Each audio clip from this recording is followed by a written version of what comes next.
It's an urge. Truth be told, every champion has felt it. Every president has felt it. Every king has felt it. Every lion has felt it. Every winner has felt it. Every soldier has felt it. Every victorious person has felt it. The urge to quit. Don't you give up on your dream. I don't care if you don't have the money, you don't have the help, and you don't have the family for it, and you don't have the background for it, and you don't have the friends for it. Don't you give up on your dream. Don't you do it. Don't you do it. Don't you do it. It may take you twice as long. You may have to take courses and classes. You might not read as fast. You might not move as quick. You might not have as much, but don't you quit. Don't you quit. Don't you quit. You do make a difference. You do make a difference. You do make a difference. As weak as you are, as tired as you are, as many mistakes as you made, you do make a difference. There is something they would lose if you were not there. There was something that they would miss if you were not there. You do make a difference. You do make a difference. You do make a difference. Keep hopping. It's for people that are trying to hop their way back home. Come hell or high water, doing the best they can with what they got. That's who we are, doing the best we can with what we got. And we may not break any ribbons and we may not get any trophies, but if we can learn how to hang on in there, we'll be all right. I will not lie to you, I feel like going on. But I have seen days I did not want to get out of bed, didn't want to put on clothes, and didn't even feel like brushing my teeth. I've seen days so dark that I just wanted to keep driving, and I didn't even care where I ended up or what you called me. They came, and they passed, and they came to pass.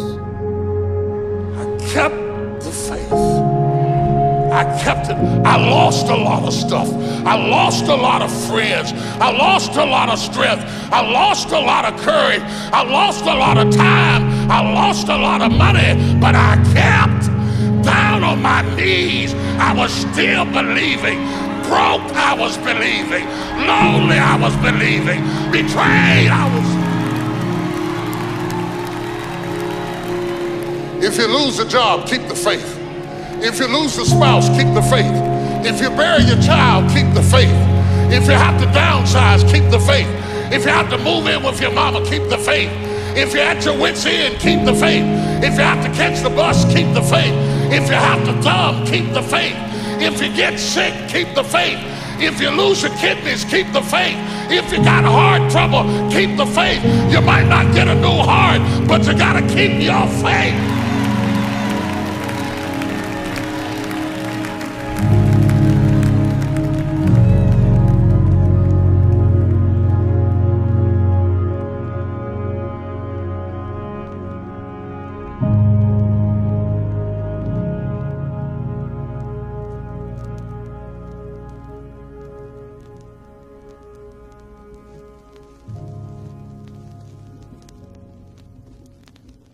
Hard times create hard men.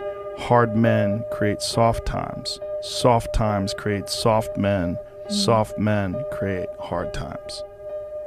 If you don't fail, you're not even trying. My wife told me this great expression. To get something you never had, you have to do something you never did. Failure has been achieved, thank God. Now, the only place to go from failure is to win. You have to achieve failure. You have to take it that far. Nobody wants to go that far. It's too scary. But you know something? I got news for you. That's where winning is. It always has been. Nothing's changed since the 70s. Nothing. Except people train not as hard. The hardest thing in life is figuring out who you are and what you want to do for the rest of your life. And once you figure that out, you wake up every day and you work toward it. It's impossible for you to fail if you know who you are, what you want to do, and you wake up every day and work toward it. I love this game. I live this game.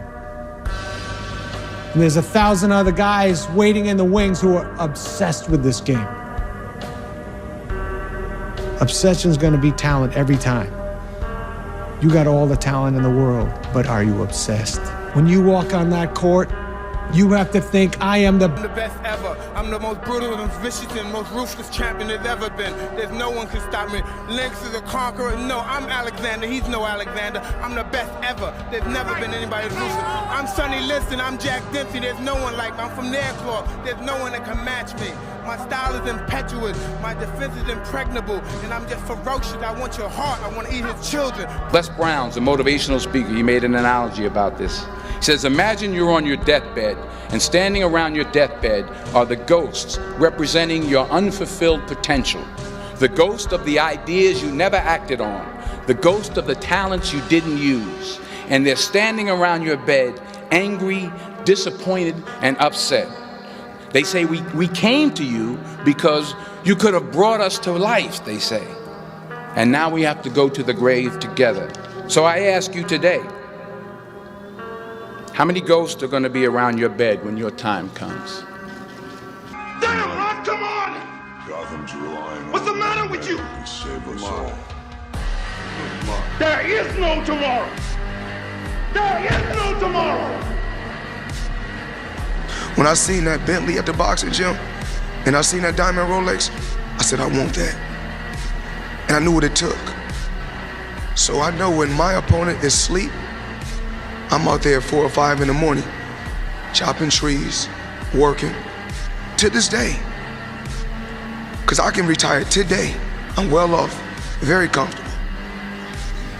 But I got the will to win.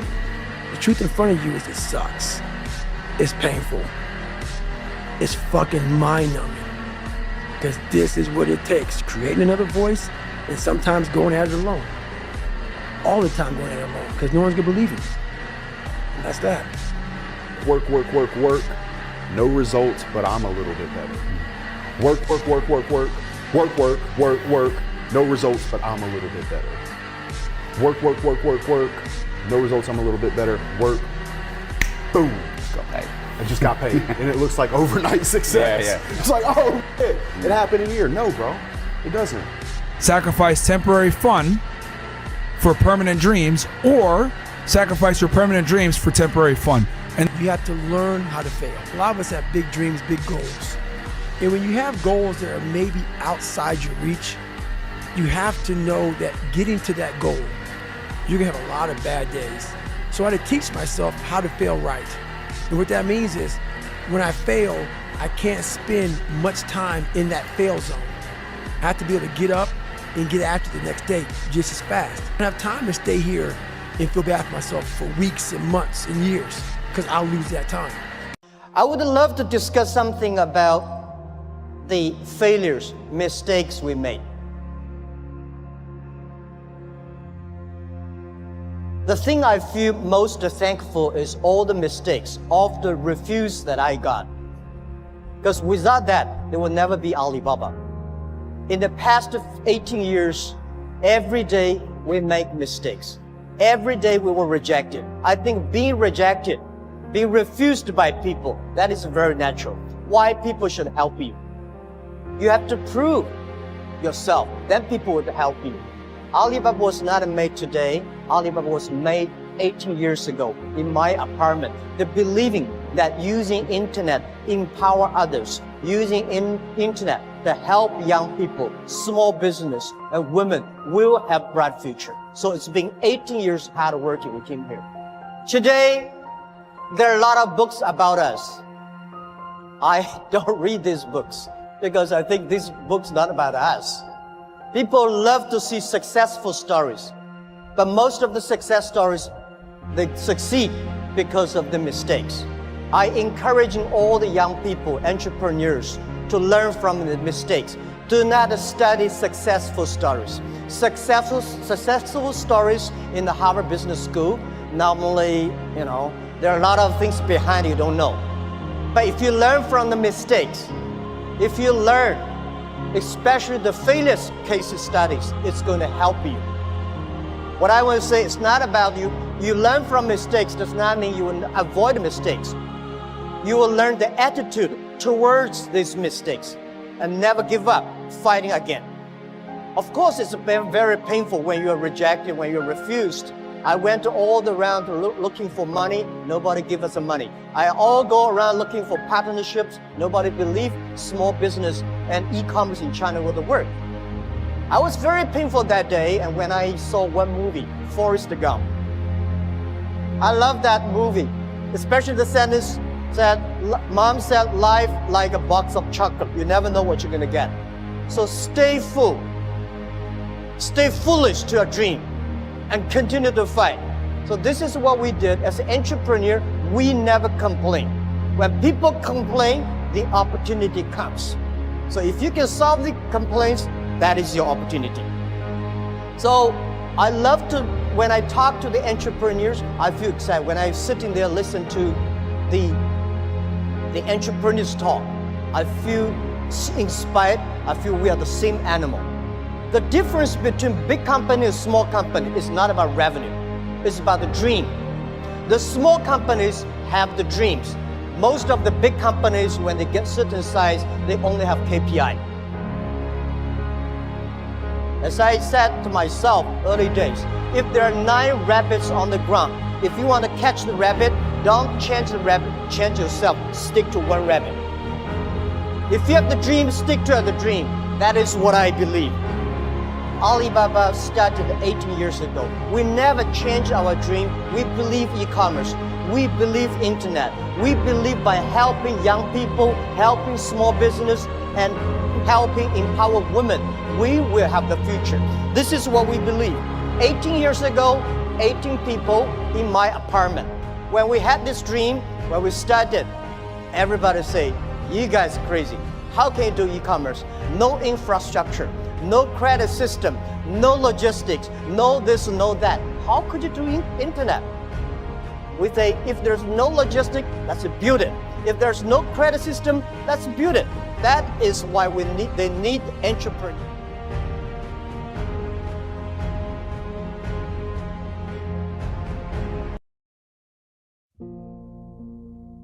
And I think symbolically, at the very end of our lives, if we can still say, you know, we were never humbled, we were knocked down, but we got up, and I can say, I lived life with integrity, and I took all the blows, and I still prevailed, I think that's a good epitaph for anyone. I also realize that you can't be alone. To really succeed, no man really is an island. And I think, personally speaking, that's happened to me too. When you find the right components in your life, the right people that gel with you, then you feel as though you're invincible. It may be a fallacy, but you at least feel as though you can take all that life has to dish out. I had like $106 in the bank, and like I said, I had to sell my dog, and things were not looking very, very good. My $40 car had just blown up, so I was taking a bus to work, but still, it didn't matter. I wanted to stick with it. This guy, as a young man, had a dream to become a big movie star, to come to Hollywood, and to become a great director and producer and a writer, and all those kind of dreams he had. Of course, everyone told him it can't be done. But you know, he wouldn't take no for an answer, and he moved across from New York to Los Angeles to Hollywood. And of course, one day, after struggling, like we all do in the beginning, to get into TV and into movies, he had this idea of writing a script. And in longhand, he wrote this script, which was Rocky. The rest is history. I truly believe, and people throw the word around dreams, it's all about dreams, you know, and by the way, dreams cost nothing, they're free. The hard part is just keeping them going, and please keep them going, because we're here for one simple reason. He believed in the dream, I believed in the dream, and our dreams come true, and there's no reason every one of yours can't either. I used to sit in this little apartment, and it was a room. As a matter of fact, the room was so small, I remember I was able to open up the window and close the door while sitting on the bed at the same time. It was like 8 feet by 9 feet. But the one thing about that room, there was really very little distraction. So I would sit there propped up in bed, and I'd go out with my big pen and legal pad and just start writing these stories. And most of them were very, very trivial. There was something about the process of unrealized dreams. I was always brought back to this subject because I think it's one of the most enduring subjects and one of the most difficult passages for people to accept, that they never were realized in their own lifetime, that they just didn't get that shot. So I decided it was a time to come to California. So I went to California, and I moved in the Valley, and things weren't going very, very well there. As a matter of fact, I had to try to sell my dog because it was either do that or he just was not going to be very well fed around the house.